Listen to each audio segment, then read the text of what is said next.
El texto les decía que es Mateo capítulo 11, versículo 20. Habíamos visto la semana pasada algunas declaraciones que el Señor daba. En este momento vamos a estar leyendo donde dice el Señor: entonces comenzó a reconvenir a las ciudades en las cuales había hecho muchos de sus milagros, porque no se habían arrepentido, diciendo: ay de ti, Corazín, ay de ti, Betsaida, porque si en Tiro y en Sidón se hubieran hecho los milagros que han sido hechos en vosotros, tiempo ha que se hubieran arrepentido en silicio y ceniza.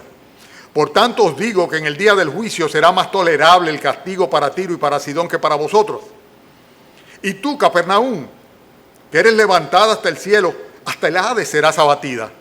Porque si en Sodoma se hubieran hecho los milagros que han sido hechos en ti, habría permanecido hasta el día de hoy. Por tanto os digo que en el día del juicio será más tolerable el castigo para la tierra de Sodoma que para ti. Vamos a leer esta parte solamente y luego leeremos las otras en la medida que lo vayamos desarrollando para no ser repetitivos. Fundamentalmente, lo que nosotros estamos viendo, como a pesar del hecho de que en muchas ocasiones la Escritura es reiterativa, o sea, el Espíritu Santo guía a diferentes de sus siervos a manifestar el mensaje de Dios y ser reiterativo en enseñanzas específicas. En este caso nosotros vemos cómo el Señor pone énfasis en particular sobre algunas cosas. Y nosotros sabemos que el propio apóstol Pablo habló sobre eso. En Filipenses capítulo 3, versículo 1, Pablo decía lo siguiente, refiriéndose en su carta, en su misiva a la iglesia de Filipo. Dice: por lo demás, hermanos, gozaos en el Señor. Y decía luego: a mí no me es molesto el escribiros las mismas cosas y para vosotros es seguro. O sea, el hecho de repetir o insistir en algunas cosas, dice, a mí no me molesta y es bueno, es seguro, es conveniente para ustedes. Y el Señor con su palabra pues nos va insistiendo a veces en algunos puntos que es bueno que nosotros aprendamos a tomar nota y a correlacionarla, porque cuando el Señor insiste en algo o enfatiza algo es algo muy importante. Nosotros vemos cómo hay aquí una serie de declaraciones desde los versículos 20 hasta el 30, son 3 específicamente, las cuales son en primer lugar una reconveniencia. Fíjense que así comienza diciendo, dice el versículo 20, entonces comenzó ¿a qué dice? A reconvenir. O sea, una reconveniencia. Una reconveniencia es una amonestación, por así decirlo, un regaño. Eso es lo que es, un regaño, a regañar. Dice, a estas ciudades en las cuales había hecho muchos milagros. O sea, el Señor estaba manifestando su disgusto, ¿verdad?, por la actitud que ellos habían tenido en respuesta a las manifestaciones de misericordia de Él, haciendo tantos portentos y tantos milagros en esta ciudad. Y el Señor comienza con esa reprensión, con ese regaño de los versículos 20 al 24. Y fíjese que el motivo fundamentalmente de esa reprensión o de esa reconveniencia es la falta de arrepentimiento. Lo dice muy claro, comenzó a reconvenir a las ciudades en las cuales había hecho muchos milagros. ¿Por qué? Dice, porque no se habían arrepentido. La falta de arrepentimiento, tenemos que entenderlo de una vez por siempre, conlleva castigo. Yo tenía en un inicio la ilusión cuando vi que inclusive varios enteros se postraban en las calles, a orar y a clamar a Dios, que a raíz de esta pandemia muchos procedieran al arrepentimiento y que los hombres acudieran a buscar el auxilio de Dios, echando a un lado la religiosidad. O sea, de una vez por todas, acercarse al Señor arrepentido, contristado, entendiendo que Dios está mandando un juicio sobre la tierra. Y esto es solamente el principio de dolores. Según la Escritura nos enseña, son muchos los juicios que vendrán de parte del Señor sobre las almas impenitentes que no se arrepentirán de su pecado. Y el arrepentimiento es algo que es común a todos los hombres. Necesitamos todos los hombres arrepentirnos. Esa reconveniencia que el Señor está haciendo a Corazín y a Betsaida, realmente no es para Corazín y Betsaida, es para todos nosotros, todos los seres humanos, porque si no nos arrepentimos, como dice la Escritura muy claramente, todos pereceremos igualmente. Es el texto de Lucas. La culpabilidad es universal. Y aquí se ve muy claro, cuando en Lucas capítulo 13, voy a leer los primeros 5 versículos, dice lo siguiente. En este mismo tiempo estaban allí algunos que le contaban a Jesucristo acerca de los galileos cuya sangre Pilato había mezclado con los sacrificios de ellos. Y respondiendo Jesús les dijo, ¿pensáis que estos galileos, porque padecieron tales cosas, eran más pecadores que todos los galileos? Os digo no. Antes, si no os arrepentís, todos pereceréis igualmente. O aquellos 18 sobre los cuales cayó la torre en Siloé y los mató, ¿pensáis que eran más culpables que todos los hombres que había en Jerusalén? Os digo no. Antes, si no os arrepentís, todos pereceréis igualmente. Todos nosotros como pecadores que somos, por comisión y por omisión, somos responsables.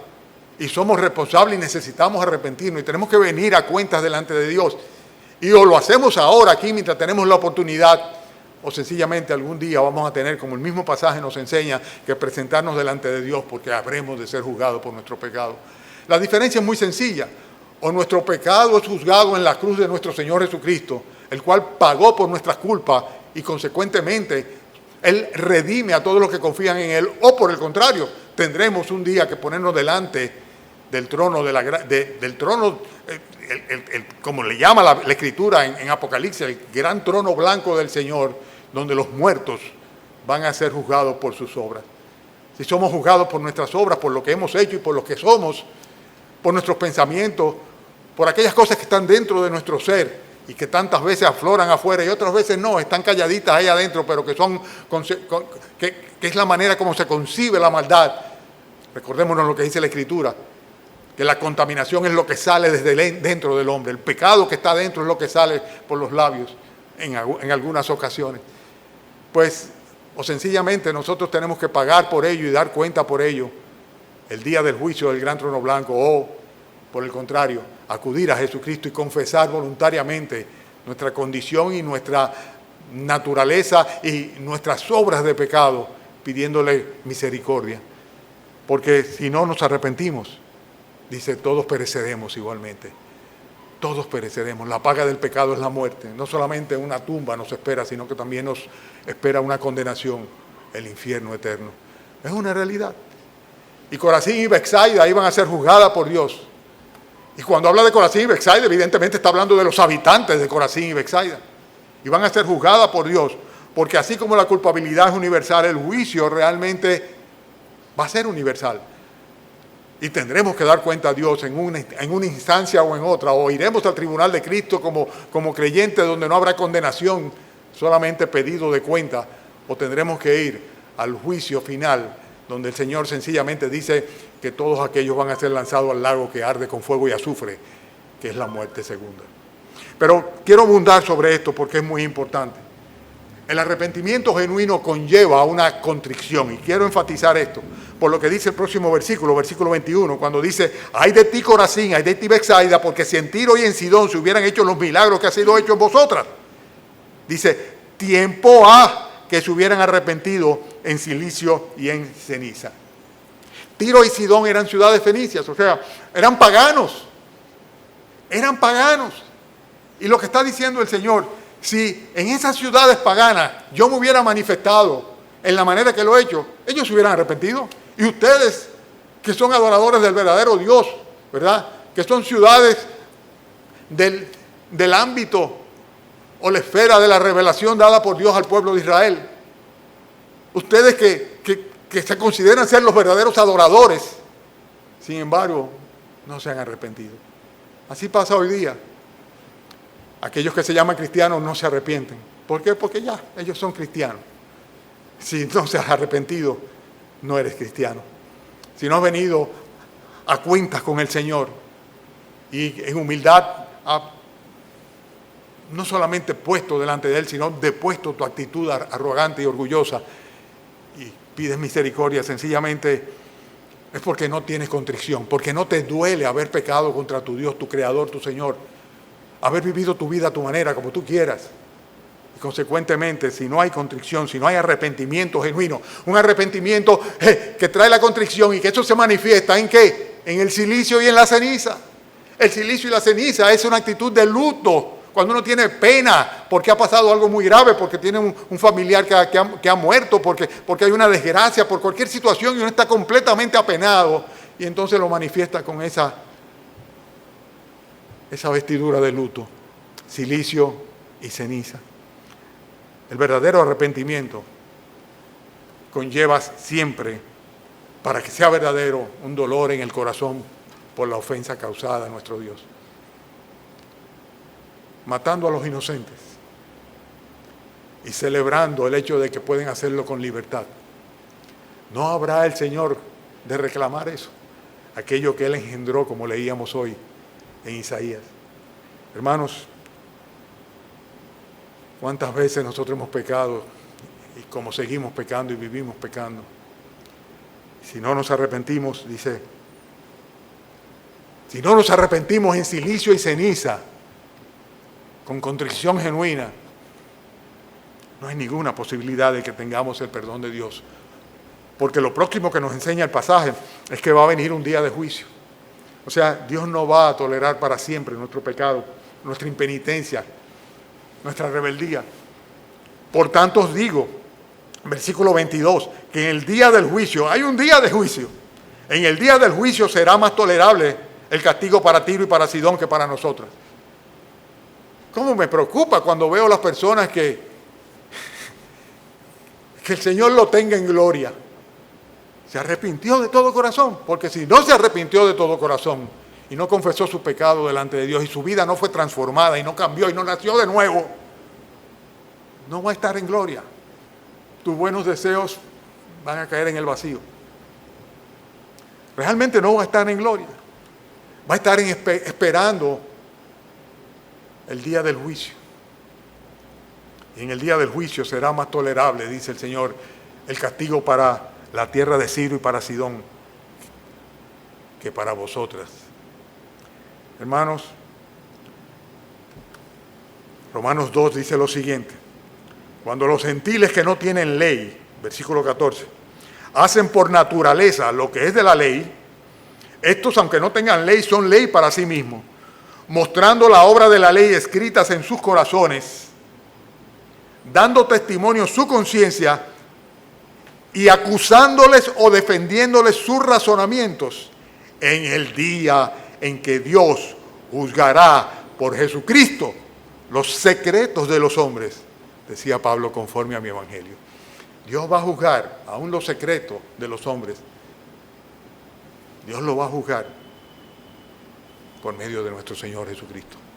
Él es Cristo quien Dios, el Padre, ha puesto por juez de vivos y de muertos. Y hay un día de juicio. Por tanto, dice el Señor, en el día del juicio será más tolerable el castigo para Tiro y para Sidón que para vosotras, para ciudades paganas, donde no pretendían ser cristianos, no pretendían ser judíos, no pretendían ser adoradores de Dios, no pretendían absolutamente nada. Ellos estaban conformes con su religión, con sus ídolos. Y el Señor dice, para ellos le va a ir mejor todavía que ustedes, judíos, que creen, que conocen a Dios y que adoran al Dios verdadero y sin embargo no se han arrepentido. No se han arrepentido.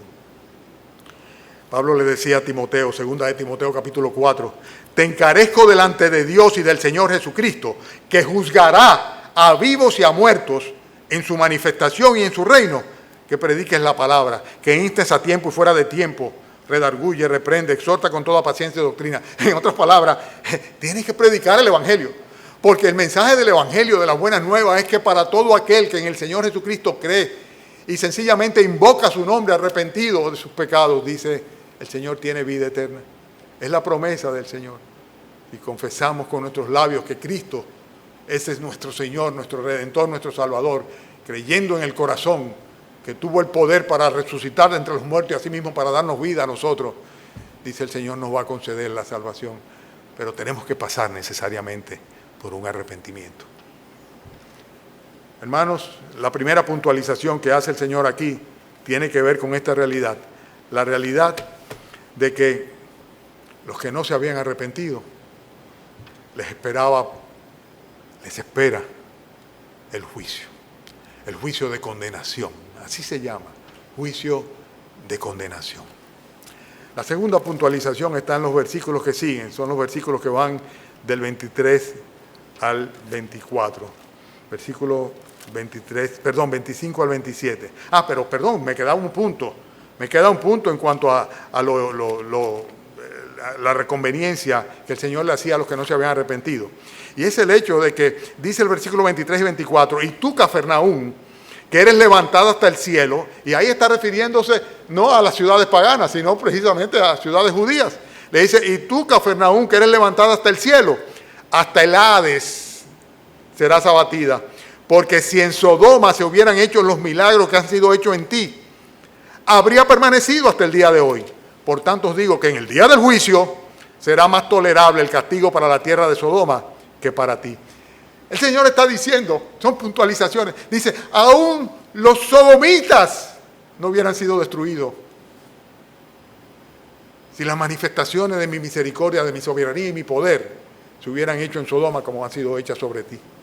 Ay, Cafarnaúm, donde el Señor hizo tantos milagros y tenía el corazón tan duro que no valió de nada. Donde el Señor predicó su palabra, presentó el evangelio del reino y sin embargo, con ese corazón tan duro, dice, tiempo ha que se habrían arrepentido y habrían permanecido hasta hoy. Aún los sodomitas no hubieran sido destruidos.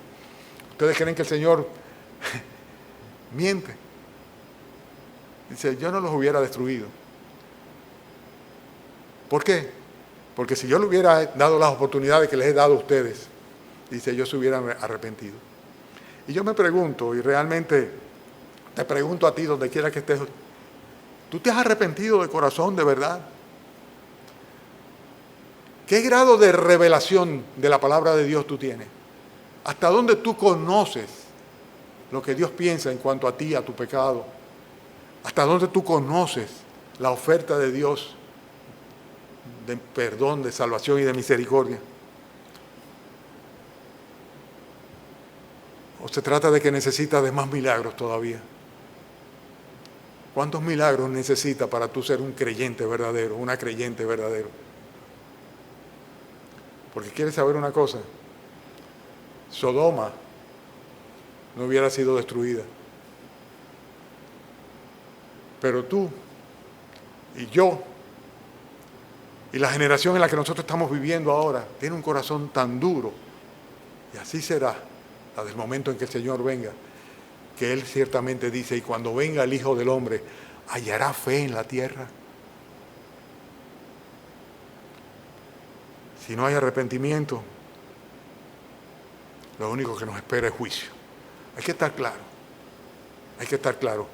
Si no hay arrepentimiento, juicio. Aún Sodoma, a pesar de su pecado tan grande, frente a la evidencia de la soberanía de Dios, el poder de Dios y la misericordia de Dios, a través de los milagros que el Señor hubiera podido hacer también sobre ellos, como lo hizo sobre Cafarnaúm, dice, se hubieran arrepentido. Hermanos, el segundo punto. Estamos hablando de puntualizaciones. Versículo 25. En aquel tiempo respondiendo Jesús dijo, te alabo, Padre, Señor del cielo y de la tierra, porque escondiste estas cosas de los sabios y de los entendidos y las revelaste a los niños. Sí, Padre, porque así te agradó.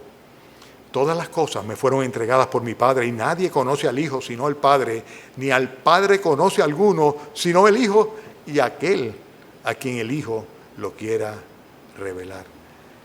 El segundo punto, la segunda puntualización tiene que ver en cuanto a un motivo de alabanza, y es la alabanza que debemos todos nosotros al Padre Celestial por su condición de Rey y de soberano, por el hecho de que Él es el soberano. Lo dice claro, yo te alabo, Padre, Señor del cielo y de la tierra. En otras palabras, quien está señoreando y gobernando sobre los cielos y sobre la tierra. Por eso Cristo mismo alabó al Padre. Y dice simplemente, porque tú eres soberano. Y dentro de la soberanía de Dios hay algo tremendo, y es el hecho que Él actúa conforme a lo que a Él le agrada, no a lo que a nosotros nos agrada.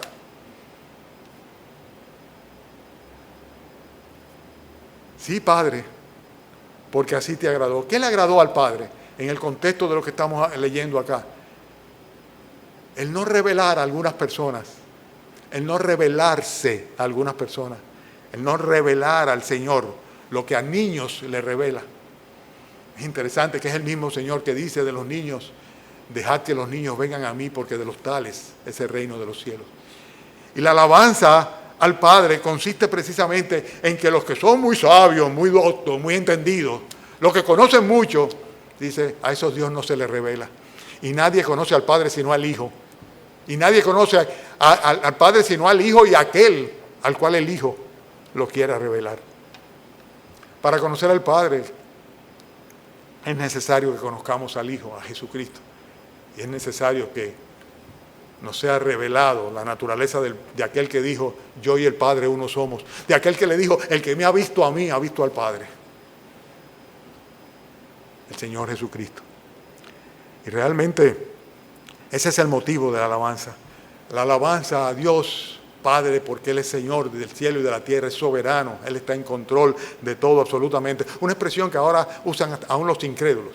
Aún los incrédulos, cualquier cosa te dicen, no te preocupes, que Dios está en control. Recuérdate que Dios está en control. Los hijos sabemos que nuestro Padre está en control. Lo sabemos, claro que lo sabemos. Claro que lo sabemos. Aún nos preocupemos, aún eventualmente, en un momento dado, el instinto de conservación o el temor pueda arropar a un creyente.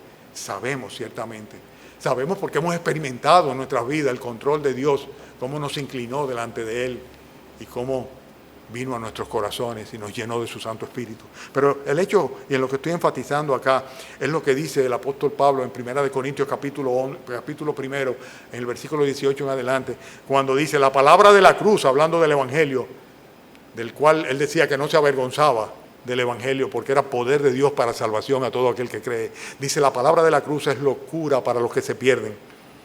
Pero para los que se salvan, esto es a nosotros, a los creyentes, dice, es poder de Dios. Y lo que quiero enfatizar es lo que dice a partir de entonces. Dice, pues está escrito, destruiré la sabiduría de los sabios y desecharé el entendimiento de los entendidos. ¿Dónde está el sabio? ¿Dónde está el escriba? ¿Dónde está el disputador de este siglo? ¡Wow! Yo conozco tantos disputadores de este siglo que quieren saber y creen que saben más que Dios y que se atreven a juzgar a Dios, a menospreciar a Dios. A esos son a los que Dios no se les revela. Nunca van a entender a Dios. Nunca van a conocer al Señor. Nunca van a ser salvos por Él. ¿Por qué? Porque son muy sabios, son muy doctos. ¿Qué dice el Señor? ¿Dónde está el sabio? ¿Dónde está el escriba? ¿Dónde está el disputador de este siglo? ¿No ha enloquecido Dios la sabiduría de este mundo? Y por eso reitera el apóstol Pablo, ya que en la sabiduría de Dios el mundo no conoció a Dios mediante la sabiduría del mundo, esa nunca nos va a conducir a Dios. La ciencia no nos va a conducir a Dios. La psicología no nos va a conducir a Dios. La psiquiatría muchísimo menos no nos va a conducir a Dios. La tecnología ni hablar. Absolutamente nada de lo que hay en el mundo procede del Padre, sino del mundo. Y hermanos, dice el Señor lo siguiente, ya que en la sabiduría de Dios, Él es el verdadero sabio, el mundo no conoció a Dios mediante la sabiduría, agradó a Dios salvar a los creyentes por la locura de la predicación. En otras palabras, la única manera es predicar la palabra para, si acaso quiere Dios revelarse a ese incrédulo, llevarlo a un arrepentimiento genuino, con una contrición auténtica, entonces Dios tenga misericordia y lo salve si clama a Dios de todo corazón. Por eso la próxima parte habla de esa realidad, de la necesidad de acudir a Jesucristo. Hermanos, motivo de alabanza, está el Señor puntualizando aquí, el motivo de alabanza a Dios, el motivo por el cual toda la creación, tarde o temprano, doblará sus rodillas y glorificará al Señor Jesús, es porque Él es soberano. Él es soberano. Yo te alabo, Padre, Señor del cielo y de la tierra. Y te alabo inclusive porque has escondido estas cosas de los que se creen sabios, de los entendidos. Pero sin embargo, los niños, los que tienen corazón sencillo, tú te has revelado a ellos. Es la única manera de acercarnos al Señor. Deponiendo nuestra actitud, echando a un lado toda nuestra prepotencia, nuestro conocimiento, nuestra sabiduría, nuestra preparación, nuestra filosofía, nuestra religión. Y de una vez por todas, pues sencillamente pedir misericordia y manifestarle nuestro arrepentimiento al Señor. Dios determina a quién se le da a conocer y a quién no se le da a conocer. Pero a todos a los cuales Dios se les revela a través del Evangelio. No a través de santos, no a través de imágenes, no a través de... No hay otro mensaje que dar, simplemente Cristo murió por los pecadores. Ese es el único mensaje. Cristo se entregó por ti y por mí. Y tenemos que entregar nuestras vidas porque el motivo de nuestra existencia es la adoración y la gloria para Dios. Hermanos, Dios determina a quién se da a conocer. Y la pregunta de rigor es la siguiente: ¿tú conoces a Dios? ¿Conoces a su Hijo Jesucristo? ¿Has sido en alguna ocasión en tu vida como un niño que no cuestiona, sino que simplemente confía en lo que su padre le dice, y te has arrepentido y te has entregado incondicionalmente a Él y has dicho: Señor, aquí estoy, tú eres mi Padre, tú me creaste, tómame como tu hijo, como tu hija? ¿Lo has hecho? ¿Lo has hecho de todo corazón, personalmente, íntimamente, privadamente? ¿Conoces a Jesucristo de verdad? Porque nadie conoce al Hijo sino el Padre. Ni el Padre conoce a alguno sino el Hijo. Y aquel a quien el Hijo lo quiera revelar. La tercera puntualización está en los versículos 28 hasta el 30. 3 versículos más. Y esto tiene que ver con una invitación improrrogable. La primera era una reconveniencia, ¿ok? ¿Lo recuerdan? Una reconveniencia a los que no se habían arrepentido. La segunda, un motivo de alabanza. Alabanza al Padre por su soberanía, por ser el Señor del cielo y de la tierra. Y por haber decidido a quién se le revelaba o no. Y haber escogido a los que son como niños, a los niños. Y la tercera tiene que ver con una invitación. Y yo le he puesto el título o el enunciado de una invitación improrrogable. La palabra no es compleja. Improrrogable. O sea que no se puede prorrogar, no se puede dejar para después. Hay que hacerlo de inmediato. Hay que responder a esa invitación de inmediato. Ahora es frecuente cuando te mandan una invitación de boda que te ponen responder s'il vous plaît. ¿Verdad? A veces inclusive en esos mismos términos, R, S, B corta y una P al final. Esto significa, responde si tú vas a venir o vas a aceptar o no la invitación, porque no es lo mismo pagar por 5 que pagar por 10 en la fiesta de boda.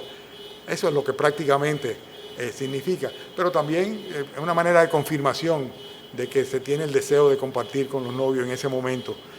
Y dice el Señor: venid a mí, todos los que estéis trabajados y cargados, y yo os haré descansar. Llevad mi yugo sobre vosotros y aprended de mí, que soy manso y humilde de corazón, y hallaréis descanso para vuestras almas, porque mi yugo es fácil y ligera mi carga. Es una invitación a venir al encuentro con el Señor Jesucristo. Venid a mí, a la persona de Cristo, no a un templo, no a una religión, no a un grupo en particular, es a Él. Es un problema de un encuentro personal entre el pecador arrepentido de todo corazón y su Dios y su Salvador, su Redentor, nuestro Señor Jesucristo. Y el Señor dice quiénes son los que deben ir donde Él. Lo dice el versículo 29 muy claro: aquellos que buscan descanso para su alma. Los que no sienten el agobio, el peso del pecado en su vida. Esos no van a venir porque esos no se sienten cansados, se sienten disfrutando del placer del pecado, engañoso sin lugar a duda, inmortal. Pero si buscas descanso para tu alma, si quieres que tu alma descanse, tener la seguridad, debes acudir al Señor Jesucristo. Si te sientes espiritualmente agotado, también. ¿Cuántas veces yo me siento así? ¿Y qué hago? Pues voy donde el Señor. Porque somos tan poca cosa y que sencillamente lo que tenemos que ir donde Él, acudir donde el Señor. Venid a mí si estáis trabajados y cargados y yo os haré descansar. Si la carga del pecado no permite que tú puedas caminar con libertad hacia el reino de los cielos, hacia la vida eterna, entonces es el momento en el cual es necesario que tú hagas, como dice el apóstol Pablo, que hacen los atletas, que se despojan de todo peso y el pecado que les asedia para poder correr la carrera que tienen por delante con los ojos puestos en Jesús, el autor y el consumador de la fe. Y así hacen los atletas. Mientras menos peso, menos ropa y menos cosas arriba, mejor, para poder ir hacia adelante. Y si tú estás agobiado y si tú estás cargado, porque el pecado realmente es un peso, un lastre que tú tienes que no te deja avanzar, pues hay alguien que puede librarte de esa carga, y ese es el Señor Jesucristo. El que hace no solamente la invitación, sino también la promesa. ¿Cuál es la promesa? Lo dice muy clara. Dice, y yo os haré descansar. La invitación, en primer lugar, es una invitación a venir al encuentro con el Señor Jesucristo. Pero no se queda ahí. Esa invitación la hacemos nosotros prácticamente todos los domingos, de una manera directa o indirecta, aquí en la iglesia. Y por la misericordia del Señor, los años han pasado y el candelero el Señor nos lo ha apagado por su misericordia, y siempre tenemos alguna persona, o muchas personas, o algunas personas que no conocen al Señor y que vienen a la iglesia intrigados, traídos por Él, invitados por algún hermano. Siempre tenemos la oportunidad de predicar el Evangelio, no en la calle donde debería de ser, no en la oficina donde debería ser, en el colegio, en la universidad, en el trabajo, no, aún en la iglesia. Tenemos esa oportunidad con mucha frecuencia de invitar a los pecadores a arrepentirse, a aceptar el señorío del Señor Jesucristo. Pero de lo que se trata ciertamente es de tomar el yugo del Señor. Cuando el Señor dice, hallaréis descanso para vuestras almas, dice, llevad mi yugo sobre vosotros. Es un yugo. El yugo es el que no deja que los animales caminen por donde les da la gana, ni se separen el uno del otro, y no puedan hacer trillos al rotular la tierra desviados. Es lo que unce o une y limita el movimiento de un animal que está haciendo una tarea, una faena productiva. Y el Señor dice, permite que yo controle tu vida. Permite que yo dirija por donde tú caminas.